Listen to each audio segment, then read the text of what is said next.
Hi, everyone. I'm Brad Schneider, and I represent Illinois' 10th Congressional District, encompassing the northern suburbs of Chicago from Wilmette to Waukegan, Highland Park to Hebron, Lake Forest to Lake Villa.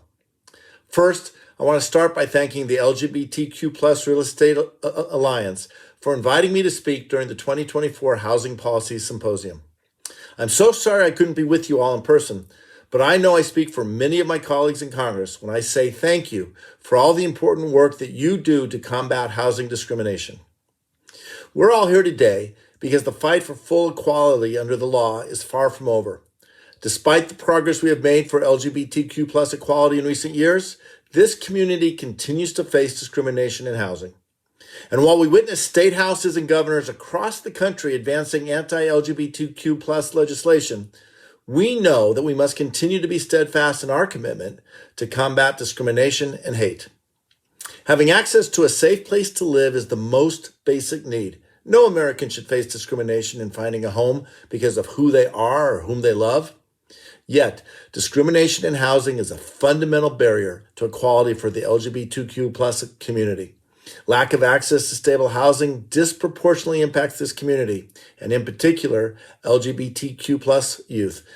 According to the data from the National Center for Transgender Equality, 1 in 5 trans people in the United States has been discriminated against when trying to find a home, and more than 1 in 10 have been evicted because of their gender identity. And we know that the trans community disproportionately experiences homelessness and are often turned away from shelters because of their gender identity. This is simply unacceptable.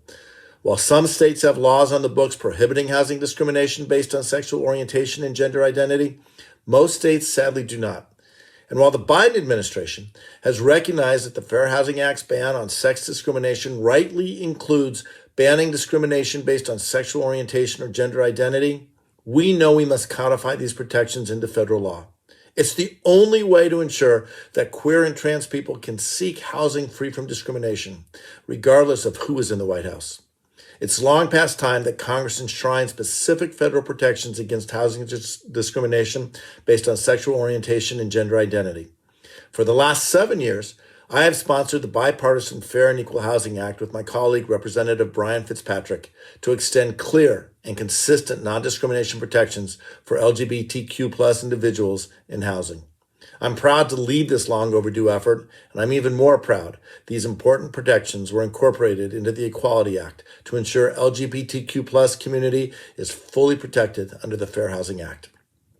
I'm so thankful for the work you have all done to advocate for this important issue. The LGBTQ+ Real Estate Alliance, the Human Rights Campaign, and the National Association of Realtors, you have been instrumental in gathering support for the Fair and Equal Housing Act in Congress, and we are so grateful for your support. I look forward to continuing to work together to combat housing discrimination and removing the barriers that stand in the way of the LGBTQ+ community living safely and securely.